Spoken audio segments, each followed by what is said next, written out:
Hey, and welcome to another episode of Geek Bytes Podcast. I'm Ramon Mejia. I'm Edgar Acosta. And this is episode 63 of the podcast. Today is May 13th, 2016. Now, every podcast, we bring you the round of the week's best geek and tech news. Then we discuss that news and, of course, anything else that we're interested in that week. In Geek News this week, we'll talk about trailers of the week and much, much more. And in our discussion section, we're going to talk about our review of Captain America Civil War. Now, though, let's begin our show with Geek News.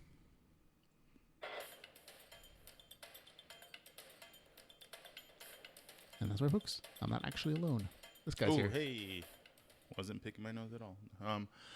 All right. Let's start with Hyperloop. Hope you caught the news. Hyperloop Technologies has changed its name to Hyperloop One and showed off a test of its linear electric motor on a test track in the desert of Las Vegas. A 10-foot sled was accelerated to 400 miles per hour along a test track and into a pile of sand at force of 2.5 Gs. CTO Bam Brogan hopes to have a quarter-mile track with test tubes by the end of this year. Absolutely. Now, for us, I thought this was an amazing story. I thought it was super interesting to just kind of get a feel for what the future is going to be possible with.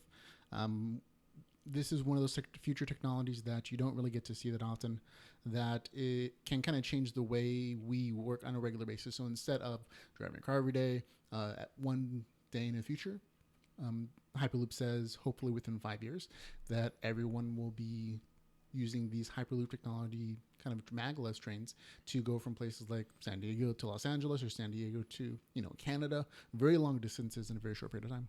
Yeah, depending on how old you are, it's definitely going to be within our own lifetime. And yeah, there's been talks about, it's the equivalent to the bullet train or those what's the Asian one? The maglev, yeah. Yeah. Same kind of concept, but on a scale. The only thing is, of course, they're going to have to make a bunch of regulations for it. Yep. Safety being the number one, of course. Then obviously who's gonna be the driver / pilot of it. The how many people it actually hold. If it's gonna be like a train and have like compartments. If it's gonna be multiple kind of things. Mm-hmm. And of course, the main thing is setting up the landscape of it. Yep. I don't think it's gonna, since it's gonna be going so fast. I don't think you would really want to ride it for a scenic ride. Yeah. No, you're actually in a tube going, at space. So this is, the technology allows you to go up to like 700 miles per hour, well over that of what a maglev kind of does because it's in an open air compartment. But the technology is very complicated, and it's going to be a regulatory nightmare to get it through multiple states, multiple countries potentially. But if they can, overcome those hurdles, this is one of those things that can potentially change the way that people travel. Totally. Especially if it's going to have any turns or curves on it. I don't know if it's going to be like a combination train / subway, because there might be even some parts where it might even have to go underground. Yeah. Those are all just things they're going to have to figure out. But this is, the technology of the future. Yeah, monorail. Now, speaking of some other things we're going to look at in the future, we have Amazon becoming a little more like YouTube. TechCrunch reported that this week, Amazon launched Amazon Video Direct. This service allows creators to upload their own videos to Amazon Prime Video and generate royalties based on the hours that it has been streamed. Creators must fill out tax information and a link to a bank account, plus create pages for their series and provide artwork to be displayed. They can choose to include shows on Amazon Prime, streamed free with ads, rented, sold, or any combination thereof. Amazon Video is already available in Japan, the UK, Austria, Germany, and the US. Variety reports that Amazon will pay creators 50% of retail, 55% of ad-supported free streaming, and 15 cents per hour streamed in on Prime in the United States anyways. 6 cents per hour streamed elsewhere, capped at $75,000. Not a bad cap. The top 100 titles get paid a monthly bonus as well.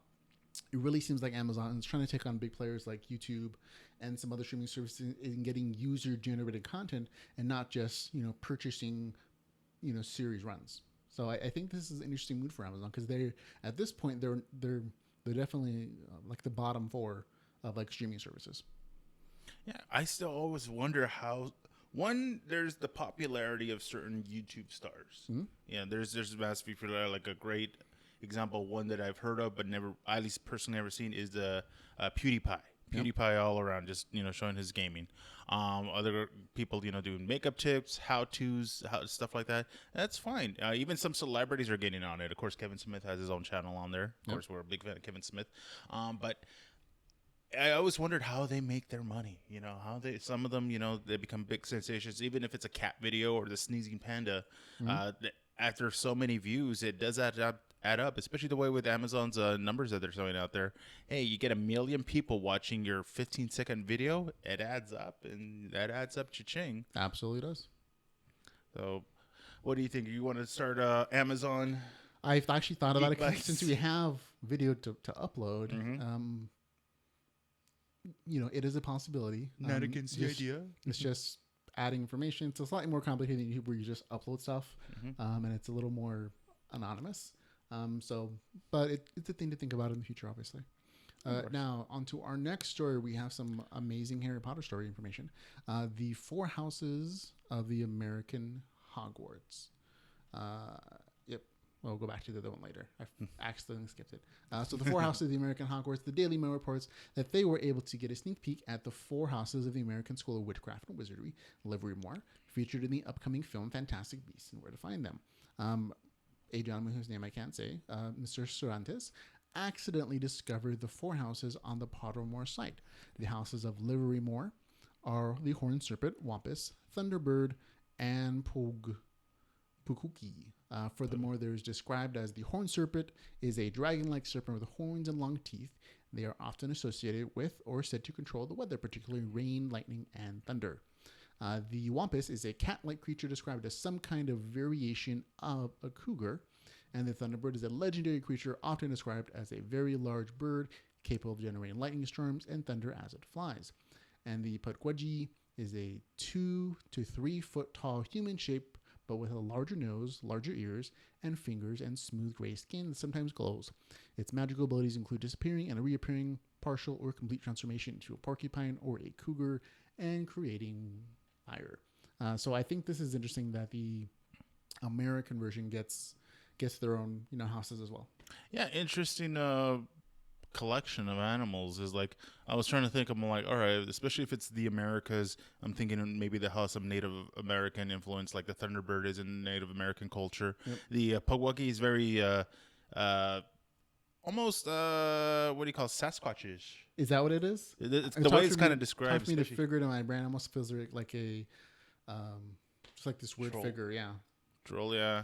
These are all supposed to be in part like Native American icons and figures that have kind of been taken and adapted to like the witchcraft and wizardry, especially considering in the Americas, apparently Native American culture is validated, and that their practices in magic are completely valid and actually taught in this school of wizardry. Yeah, so it's not just a traditional Salem witch hunt style witches, even though I think there might be a little bit of influence in there in the storylines. It's just a matter of how much detail they talk about it. Yep. I'm interested. I was just expecting maybe a little. What was it? It's 4, right? 4. Just like there are 4 in Hogwarts, there are 4 in the Americans. And I assume there are going to be like 4 different houses no matter what school you go to, just as a matter of traditions. Because I think the Hogwarts is kind of the model that everyone else is based on. Like, that's the first school of witchcraft and wizardry, and everybody else kind of branched out in their own native countries. And so they create their own traditions, but they're still kind of similar to what Hogwarts does. All right. Well, mind if I do this story on Google? Going backwards, All yes. right. Google Translate on any app. Google is making it way easier to translate text on Android. Just highlight it. The new feature is called Tap to Translate, and it arrives in an update to Google Translate for Android. The feature allows Translate to automatically pop up inside of the other apps for you've highlighted text in foreign language, all without copy and pasting. The pop-up will also allow you to translate text from your first language back into the foreign language you're reading. Yep. So this is actually very interesting to me. I love the idea that Google is making the world a little more communicatable. The fact that we have fans who are based in Pakistan. A lot of our fans are there. Especially for our Facebook page, and so sometimes we'll get information from them and like comments and stuff, and I just don't know what they're saying, and it's kind of a hassle to copy and paste the information to Google Translate, get it translated, and then try to respond in a similar language. and now it's just highlight, press a button, and it's translated automatically. And what you write back to them can also be translated. What do they ask, if you don't mind me asking? It's usually on the lines of like, "Hey, good job, like the show, nice," because a lot of Pakistan is and India are top 4 English speaking languages in the world. So I figured, advertise our stuff there. It took off really big, in that people look at our stuff and listen to the podcast. So that's great. Love you guys. Very cool. But yeah, related to it, I've seen. I don't know. I think I've seen it in a theater. If not, of course, in different places. There's been commercials that are semi-similar. Like there's a speaking app where they speak in whatever foreign language and they translate it to whatever language you speak. And eventually it is pretty much it's the tool that fills that communication gap amongst people from foreign countries. So no longer, I'm not saying that it's not an excuse not to learn their language, because I think it makes it a lot easier. It becomes very much like the universal translator from like Star Trek, and that everything's automatically done. I think for a lot of people, that's easier than learning a whole new language, because there are different syntaxes, there are different vocabulary words to use, and if your computer can do it for you, and there's no loss of message, why not use Google Translate? Use speech recognition so that things are automatically sent. Google Translate will actually tell you how to say those words in addition to translating them. It'll actually say it out loud, so it almost looks like a pretty good universal translator. And for my money, Google Translator is probably the best translation service that's on the internet for free.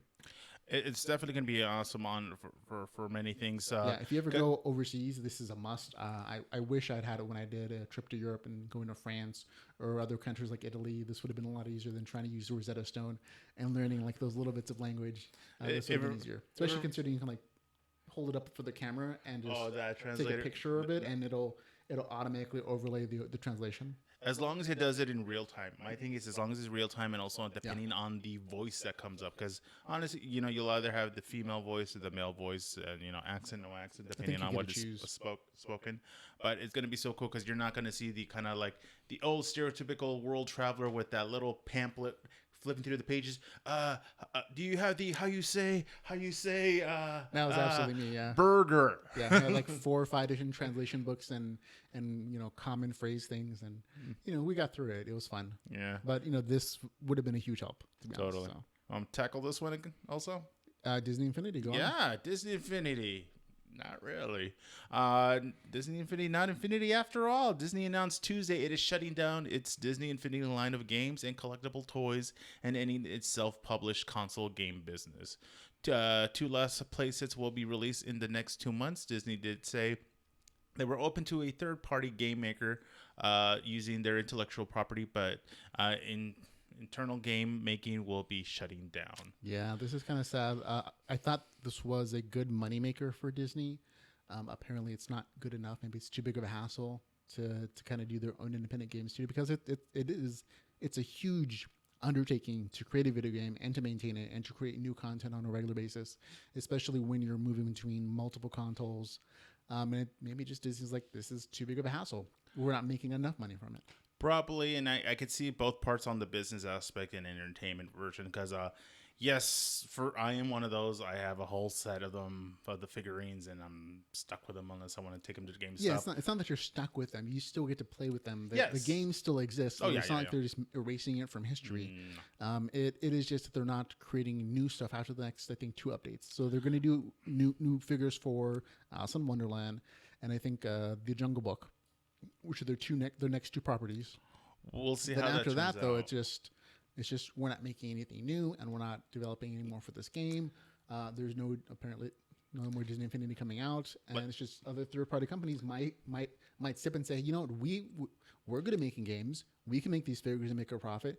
You give us the intellectual property rights, and we'll do it for you. That might come out to be that way. Because honestly, it's Disney. Their library of licensed characters is practically infinite. No pun intended. But it's just a matter of what they wanted to do. There's been even times where fans suggested, "Oh, which figure would you like to see come out next?" Yeah. They tapped on some, but they haven't done all of them. The collector version of the little figurines, they're cool. They take up space, yes, but comparing it to like makes me wonder if it's going to happen to the Amiibo characters. Well, I think that's a different company, isn't it? That's not Disney. It's Nintendo, but I'm talking about just the figure to. I guess there's a name for it, like a figure to play style of it. And then there's of course the Skylanders. It's another one. That's the downside, of course, with digital and physical interaction is that eventually those older figures become less compatible as the system grows and evolves. And so you have to decide, is this something we get into? Because it's a collectible game. It's not just a video game. You have to collect figures. It's a lot more like Magic the Gathering combined with like a regular video game where you have these cards and they may not be compatible forever. And that's a thing you do with any kind of collection system. And it's just, Disney decided it wasn't worth it for them, which I'm sad about because I thought it was a very cute system and I know it was popular. It's just not worth it for Disney apparently. I guess not making enough money because honestly, you go to a Toys R Us, you go to any store, those figures kind of been staying there on those shelves for quite a while. Yeah, maybe it's just a current. They've hit that peak where it's just not selling enough and not worth development. It has so much potential still, but hopefully, I'm crossing fingers, somebody picks it up. Hopefully so. Now moving on to some entertainment news, we have some. This is a little bit of rumor monger. We have the Justice League movie villain has been revealed. This is from Birth Movies Death, according to them. Devin Farisi, that the villain of the center of the new Justice League movie is going to be not Darkseid, but rather Steppenwolf, who didn't even appear in the theatrical cut of the film. Instead, he was featured in a deleted scene, which you're seeing now, hopefully, involved with Lex and the Kryptonian ship. As one of the new gods, Steppenwolf is the uncle of Darkseid. He is also a member of Darkseid's elite. He leads the military Apocalypse and also rides hoverbike, which is similar to the same level of technology as Orion's motherboard bike.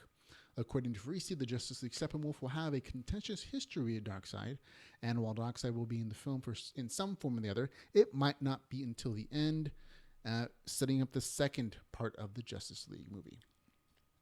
So I think this is kind of cool, in that they're not going to pull out their big guns in the first Justice League movie, which would have been Darkseid, but they're kind of teasing into it with like a side, peripheral character like Steppenwolf. Oh yeah, the whole concept of it's not War World, but Apocalypse. There you go. That's Darkseid's planet.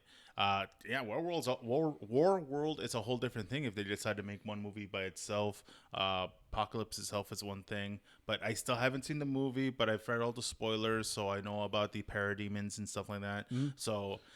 Oh, you mean for the Batman versus Superman? Yeah, that's the only scene that would probably really apply, and it's almost a glimpse into a possible future that Batman has, because I think Flash's influence. Dream sequence. Yeah, it's not actually a dream sequence. This is my theory. Obviously, it's completely me, but Flash actually shows up in the Justice League in Batman vs Superman. He shows up as a shadowy figure in Batman's, and he says, I'm too early. In other words, he's time traveling, which is something Flash does. And so I think that influence was influencing Batman, saying this is a possible future where, you and Superman are at odds, and Darkseid has started to invade the world. Where at least we see parademons and like boom tubes. And that's probably the coolest scene. You've actually seen it in the trailer, whether or not you recognize it or not. It's slightly longer scene what you see in the trailer, but it's not that much longer. But I think this is kind of cool. I wanted to see Darkseid. Darkseid is pretty much the equivalent to like almost Thanos. They're almost even kind of lining up. It's almost like the parallel universe between Marvel and DC. Yep. Once again, not the biggest DC fan in the world, but I do like Batman. There's some great stories. I would love to see like an Infinite Earth storyline where you get multiples of each superhero fighting each other. Then you could get to see all the different Supermans throughout the movie universes fighting each other, all the different Flashes, including like the CW Flash, all the different Batmans. That'd be great, but also they'd be expensive. But I would CGI them. Oh, I know. But I think that'd be the coolest movie.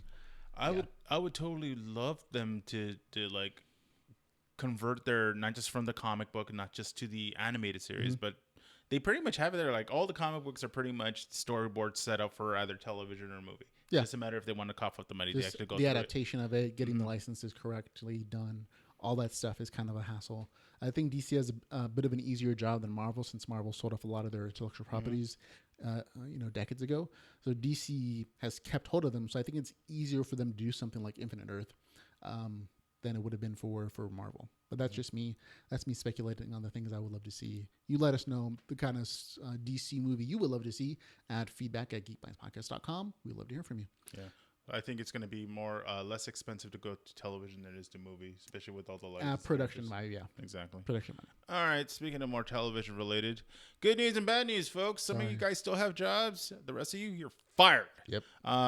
It's that time of year, folks. It's your favorite show getting canceled, or is it safe for another year? Here's a list of the list so far, according to Deadline. For renewals, thankfully these guys still going to be working. Dr. Ken for ABC, American Crime for ABC, The Catch on ABC, The Real O'Neills on ABC, Supergirl, CW, Crazy Ex-Girlfriend, CW, Rain, CW, Jane the Virgin, CW, The Vampire Diaries, CW, iZombie, yeah, CW, The 100, CW, Legends of Tomorrow, CW, Supernatural, CW, Arrow, CW, and The Flash for CW. Yep. So if those are the shows that you love, they're still there, folks.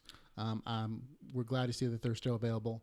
But these are the shows that are not going to be around anymore. There were some surprising cancellations. There were a couple of shows that I really liked, but I could tell that they're kind of nearing the end of their run, and they include The Grinder, Grandfather, 2 new shows, that 1 season shows didn't make it. Border Town, also 1 season show. Cooper Barrett, 1 season show. Gallivant, I think they're going into their 3rd season show. That was a musical medieval show. I liked it. It's like Monty Python, but with... Yeah, very much so. But it was, again, it's hard to keep that kind of storyline going, especially even with Weird Al couldn't with the save musical aspect of it. Then the Muppets, a 1 season show. I'm surprised they got as long as they did. Their ratings went up at first and then they went down. Yeah. These next ones were surprises to me. Shows that I really enjoyed: Agent Carter and The Castle. I love both of these shows. I'm sad to see them go. I'm happy to see that Agent Carter, the main character, she's going to do some other show that got picked up for a pilot this season by ABC as well. Also, You're Losing the Family, Nashville Containment, and CSI Cyber, which is 2 seasons too long in my opinion. But that's okay. Just me, folks. All right. Any ones you miss? Any ones you're happy to see come back? There are. I love the renewals. All the Flash, Arrow, all the CW shows that got renewed. The DC, I'm CW? Loving. Supergirl, DCW. That's actually a great show title. You should. But Supergirl's coming back. Season 1 was a little bit wonky to me. The first couple episodes were great, but it never really picked up, in my opinion. I think it'll do better on the CW with a smaller budget, because I think I heard that it costs like $3 million an episode or something to make, just because of high production costs, high licensing fees, because DC doesn't own the film rights to Supergirl. I think it's Warner Brothers that does it. They made the Supergirl movie, right? Mm-hmm. And so they're, while they're all in the family, they still have to pay the licensing fees, which adds cost to a show, unfortunately. So they're moving to Canada for production. I think it's over to the same place that they're filming The Flash to lower production costs, and which means they can then move more budget into the actual show, which will hopefully, because if you compare The Flash with Supergirl, Flash seems to have a lot better CGI, a lot flashier villains. Supergirl seems to have these makeup people, and that's it. No actual real flashy super villains, and the storylines they're okay, but it always seems like she's the troubled girl who wants people to like her as a superhero, as opposed to The Flash. Season 1, bam, straight out the gate, he's just a superhero doing his thing, and he doesn't really care as much, which maybe is part of the storyline. But to me, that made Flash better, and I mean, definitely made a stronger storyline. But I'm happy to see maybe on the CW, Supergirl will have the same kind of support that The Flash does. Yeah, it's going to be great. The crossover made it, I think it had its highest viewers like ever in a long time. But even the CBS, no offense to CBS, but if it wasn't for Big Bang Theory and of course like Supergirl, it was pretty much an old people channel. You saw nothing but like Jag and some other obviously shows that I can't really name because nobody really watches them. Yeah, a lot of 1 season shows, and you're getting a lot of new shows as well that's hopefully have a lot of potential. For every show that got canceled, you're getting about 2 new ones, and they're going to be good. They're not going to be good. I think a lot of them have potential.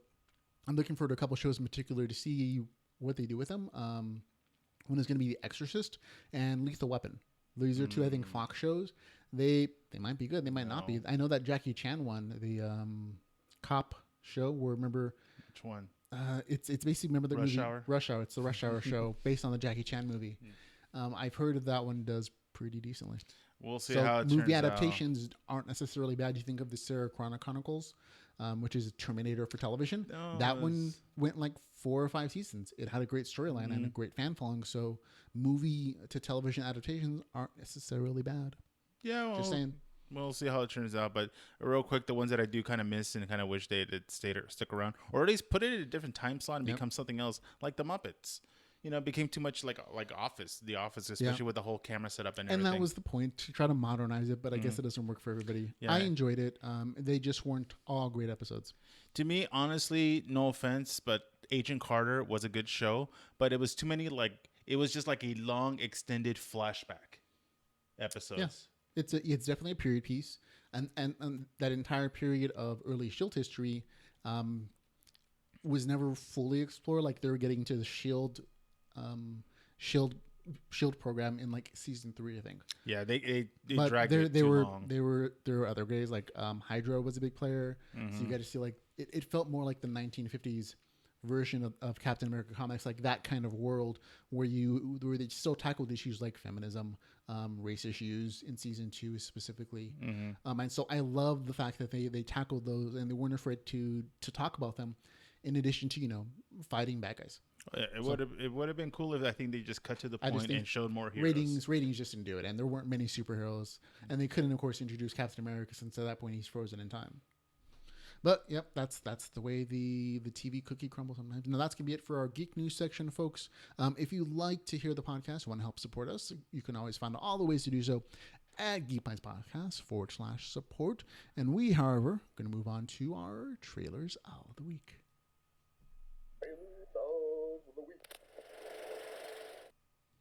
Now, every week in our Trailers of the Week section, folks, we discuss the best trailers that came out this week. Now, remember, you can watch the full trailers at geekbytespodcast.com. And we're going to begin this week, though, with Assassin's Creed. Now, this is a movie and a trailer based upon the popular video game. Through a revolution of technology that unlocks his genetic memories, Callum Lynch, played by Michael Fassbender, experiences the adventures of his ancestors in 15th century Spain. Callum discovers he is a descendant from a mysterious secret society, the Assassins, and amasses incredible knowledge and skills to take on the impressive and powerful Templar organization in present day. Now, I know this movie does not even come out till next year, folks, but they're already pushing it out since they've done some pre-production, obviously some film footage and some CGI stuff. It looks amazing. I love the special effects. I love the video games and the premise of it. Have you ever played Assassin's Creed? I played it, and honestly, it was kind of hit and miss. It's a very stealthy kind of game where you have to hide, and if you don't do it correctly, you get knocked down and you die. Do it over. It's very much stealth mechanics. And if you're into that, though, it's great. It really is. But if that's not your kind of style of gameplay, it probably doesn't work for you. But as the series progressed, it got more action-oriented. The stealth mechanics played out a little bit better. And you got a much huger world than you did with Assassin's Creed 1. And it evolved with the times. What was kind of very impressive, they even got to the point that it kind of it literally crossed seas from Europe to the Americas. Yeah. For its time, like the Assassin's Creed logo. Honestly, it felt like a history lesson. Playing the game, even just watching the trailers alone, and the trailer looked amazing. Looks like they definitely got a budget, so they got the money. Don't expect Michael Fassbender, you're gonna get a budget. Yeah, but don't expect the traditional video game white hood kind of look. No. This looks you very. See in the trailer that they do a more realistic feel and vibe to the film. I like that. One of the aspects I loved about the video game the most was that how realistic and detailed they were in recreating all these cities. Like they really went to historical maps, historical accounts to get the cities exactly the way that they should have been. And for many people, this is the closest they're going to go into these ancient locations through these video games because they're that detailed. Hopefully, with a lot of video game to movie franchises, it doesn't get the curse where it winds up sucking. Cross our fingers, no video game curse for this movie. It looks really good, even for a person that's never played the game or knows anything on it. This is just looking at the trailer, looks like this is a great sci-fi story premise of genetic memory and how it can impact you, and some secret society stuff and spy and assassination things, and mostly just action against guys in armor. That would sound really cool. During the Spanish Inquisition. I'd like to see there's the Templar Knights, there's the Masons. There's, of course, the Assassin's Creed guys, And what other secret society I can't Super think Smash Secret Society. of? Well, kind of, yeah. The Illuminati. Just a combination of all meeting on one table. Ooh, Yeah, that would be awesome. Mash 'em up video game to play. Yeah. We're going to move on to our next trailer, which is Nerve. Industria's high school senior V. Delmonico, played by Emma Roberts, has had it with living the life on the sidelines. When pressured by friends to join the popular online game Nerve, V decides to sign up for just one dare in what seems like harmless fun. But as she finds herself caught up in the thrill of the adrenaline-fueled competition partnered with a mysterious stranger played by Dave Franco, the game begins to take a sinister turn with increasingly dangerous acts, leading her into a high-stakes finale that will determine her entire future. Starring Emma Roberts and Dave Franco. Yeah, honestly, Dave Franco doesn't look horrible in this. He, a lot of the things that he does, he just looks kind of douchey. And this one, he seems like a real character. The premise is very intriguing to me, which is why I like the trailer. Essentially, it's an augmented reality video game where you get dared to do things and people pay you. But if you ever don't do the dare, you lose all your money. So at some point, you win and you can cash out. But that kind of innocent concept takes a very sinister turn in the trailer where they start losing control of their lives and hackers take control of everything. And I think I like the cyber premise of it. It's one of those, just from what I see in the trailer, I should say, cautionary tales about the access you give people to your data and the things you participate online. And so I think it's interesting. The main characters both look cute and young and fresh and vibrant. And I think that's going to play into some of the liveler aspects of the movie. Yeah, it's kind of like a sign of the times kind of thing, like with technology's influence. It's all about somebody having a phone and seeing what's the latest video of whose shenanigans they're, who's doing what. This movie's not going to be, relevant 20 years from now, but the concept I think is very interesting. Oh yeah, it's like a combination of hackers. There's another movie concept, somewhat the same one, but it's more of a horror one. Whereas like you see a guy being tortured, and you as the viewer, do you select you get to decide whether he lives or dies, that or kind of thing, continue punishment, or add something. This I think feels a little more palatable to a lot more people, because a lot of people can say, "Oh, I would do that for $100. I would kiss a dude that I don't know." And then gradually it just becomes more and more hardcore. But the rewards are also a lot more, positive, like $100,000 to steal a bicycle and not get caught, that kind of thing. So like I said, it seems like an interesting premise. I love the augmented reality aspect of it, though, which is kind of what drew me in. Now, our next trailer is going to be one that I've longed to see. Voltron, a legendary defender. The Netflix original remake of the classic 1980s cartoon looks very promising. It has action, adventure, giant monsters fighting action of the original series. The series is developed by executive producer Joaquin Dos Santos. You might have known him from Legend of Korra and Avatar: The Last Airbender, so good background. And the series is set to premiere June 10, 2016 on Netflix, of course. And the synopsis of it is that 5 unsuspecting teenagers transported from Earth into the middle of a sprawling intergalactic war become pilots for the 5 robotic lions in a battle to protect the universe from evil. Only through the true power of teamwork can they unite to form the mighty warrior known as Voltron. The animation looks really clean.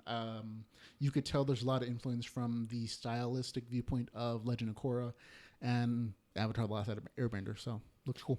Yeah, so pretty much it's for you somewhat younger viewers, it's Power Rangers with Cat Zords. Cat Zords, yep. But looking at the animation on it, I see a lot of anime influence, because there's a lot of scenes where it's like there's dialogue with nobody actually talking. So I don't know if that's a cost-effective kind of move, but the style, the way they're drawn, the way they move, very anime feel from it. Everything from that, not just the stereotypical big kind of like doughy eyes, but even when they do that, like wide mouth and the big teeth kind of thing. Now that to me seems more like the Avatar: Last Airbender influence, that kind of art style. Although of course I'll say that was influenced by anime influences. It's just an interesting art style, allows for a lot of great expression without a lot of extra cost. Oh yeah. So I think that's where you're kind of merging the two concepts, but if you look at the characters and you look at the Avatar Last Airbender ones, you can see there's a lot of similarity. There is more hardcore detail in the Voltron robot itself than there was in the actual humans.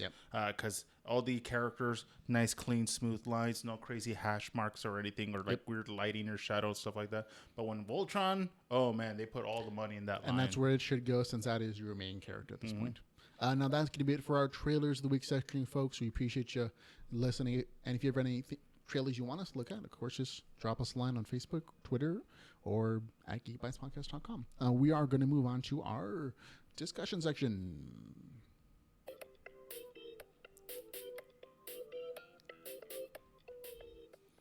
And this week, folks, in our discussion section, we are talking about Captain America Civil War. We saw it this past weekend, and we've been waiting just until today to talk about it with you guys.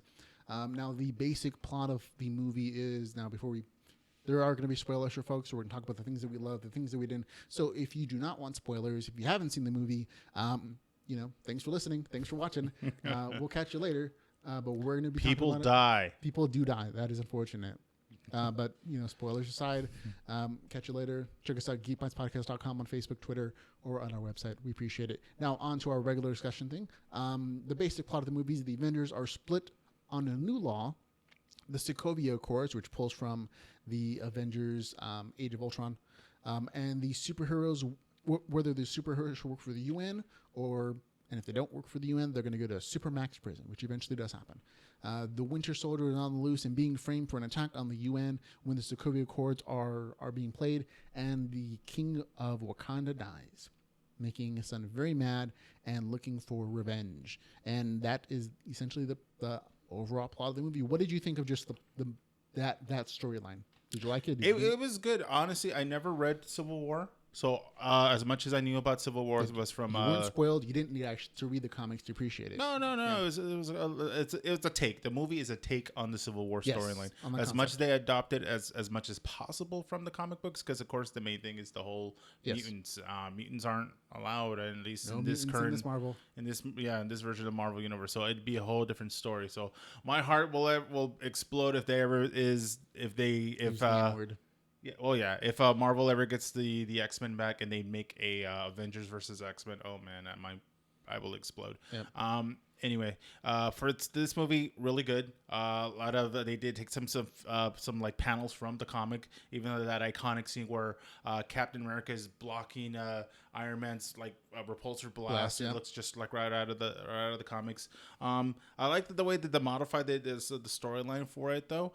The only part that I was kind of wondering what was going on is like the great battle that takes place in the airport is like, other than Vision drawing out a line, kind of literally drawing. Staying together is more important than how we stay together.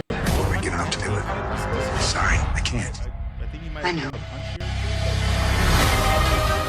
Captain, while a great many people see you as a hero, there are some who would prefer the word vigilante.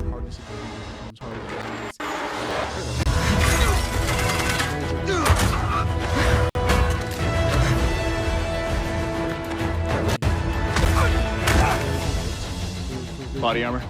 AR-15s. I make 7 hostiles.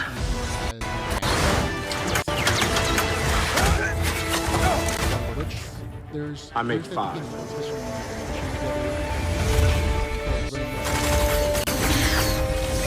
Sam? 4. Romo's on the 3rd floor. Wanda, just like we practiced. What about the gas? Get it out.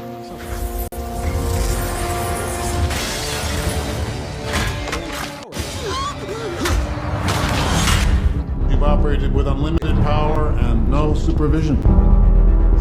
That's something the world can no longer tolerate.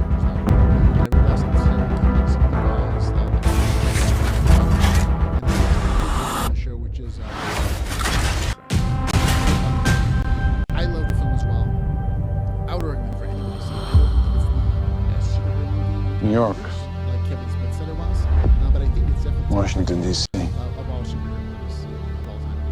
It had all the action. Sokovia. You got to see the characters go head to head. Okay. That's enough. Captain, people are afraid. If we can't accept limitations, we're no better than bad guys. We need to be put in check. Tony, if someone dies on your watch, you don't give up. Who said we're giving up? We are for not taking responsibility for our actions.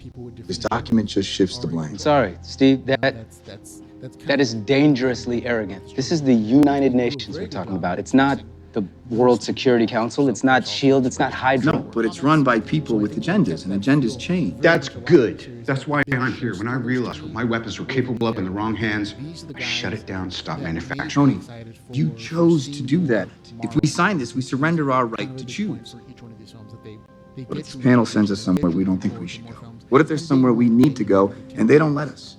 We may not be perfect. The safest hands are still our own. If we don't do this now, It's going to be done to us later. Not necessarily being in civil. You're going to play both sides. I'm sorry, did I just mishear you, or did you agree with me? Oh, I'm gonna take it back. Right now, Stay just out of like this one. anybody that Please. no, I can't. You only make this worse. I know how much Bucky means to you. You saying you'll arrest me? People that shoot at you usually wind up shooting at me too. Pro African American role model. Honestly, Yeah. he's gonna be one that I like. When we saw the movie, there was literally it looked like a father and his sons just right in front of us watching the movie. And honestly, I kind of wished I saw the look in their eyes. Do you remember me? A lot of Your mom's name is ethnic, no matter Sarah. what, like brown light. You used to wear brown light, newspapers red, in your whatever. shoes. It's mostly been white You're a guys. wanted man. I don't do that anymore. The heroes and stuff like Well, the that. people who So think see you a did very are coming right now. This would have been a lot easier a week ago. And he's so. If we call Tony, he won't believe us. Even if he did. Who knows if the Accords will let him help? Is he's the We're on our leader own. of an entire independent nation in Africa. Maybe They not. never had to bow down to any imperial influence. They were never conquered. know a guy. There were hundreds Cap is of dangerous. Let's bring him in. This doesn't have to end in a fight.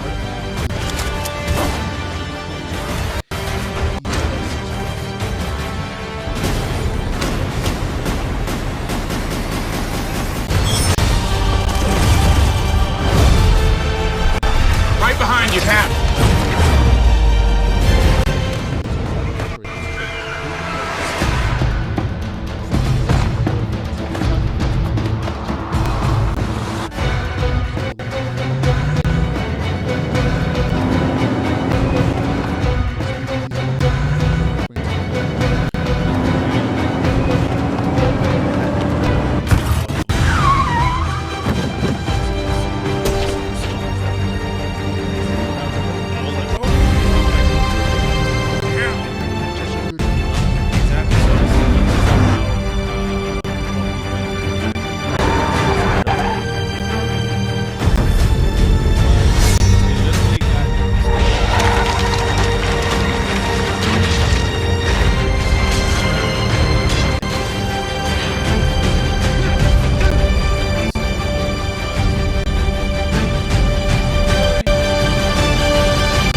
the blue blood stuff. Turn Barnes over and come with us.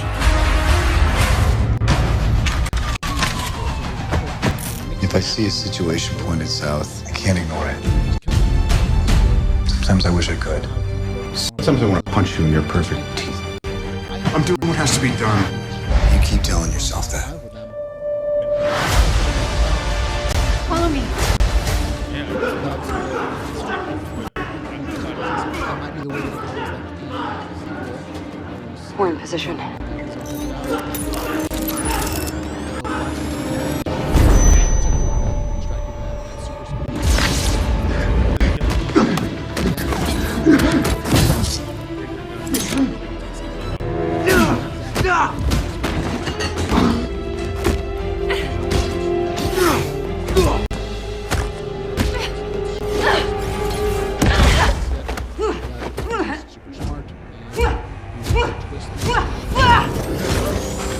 At least recognize me.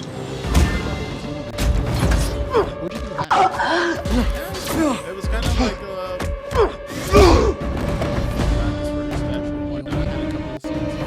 but he definitely stuck out.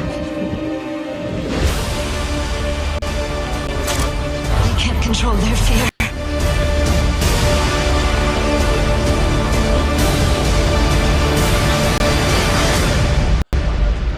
Comics, that was great.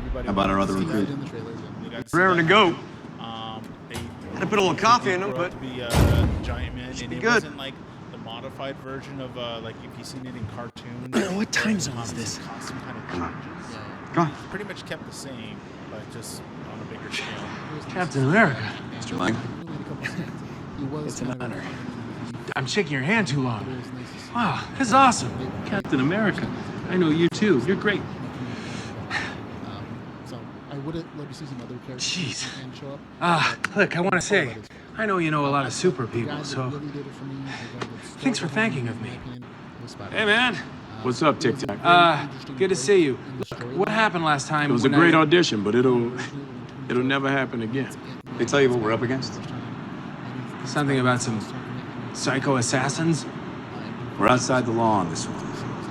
So if you come with us, you're a wanted man. That Spider-Man. Yeah, well, what else is new?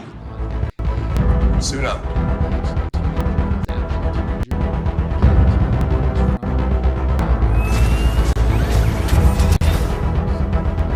Captain, you seem a little defensive. Well, it's been a long day.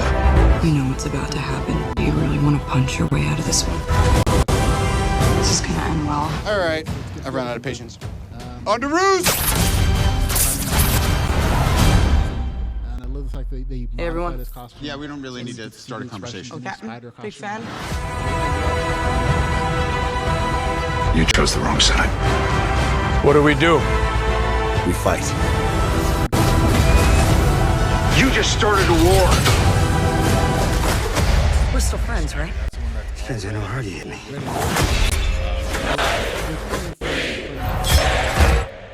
Captain, what are you waiting for? I really don't want to hurt you. I wouldn't stress about it. You have a metal arm? That is awesome, dude. Things just got complicated.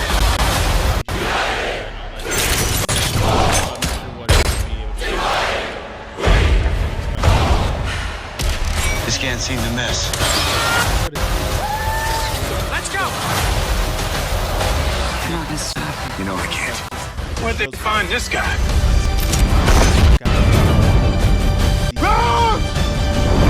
Stark demonstration at like MIT where it shows him as a young Tony Stark, like the 80s. What's wrong about you? Like weird science, whatever, smooth, young, a little thinner, and all that, wrinkle free, no gray or anything like that. But it's like I've seen somewhat similar done, obviously, like in the X movie when they had a flashback sequence. I've seen it they done it within Tron Legacy. Yep. But it was a little rough.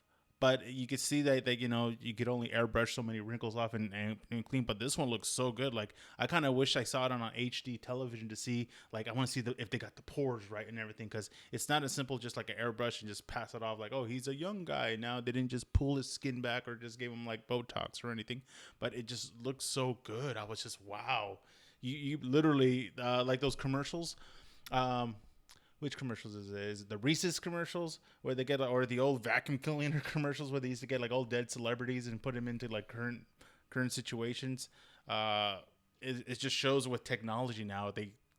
No offense, if any of these guys, if any, there's very much that Tron looking younger actor thing going on. So, yeah, you'd recommend this movie to anybody? Oh yeah, to everybody. But I was gonna say, if no offense, if any of these guys happen to die, I think they'll be all right.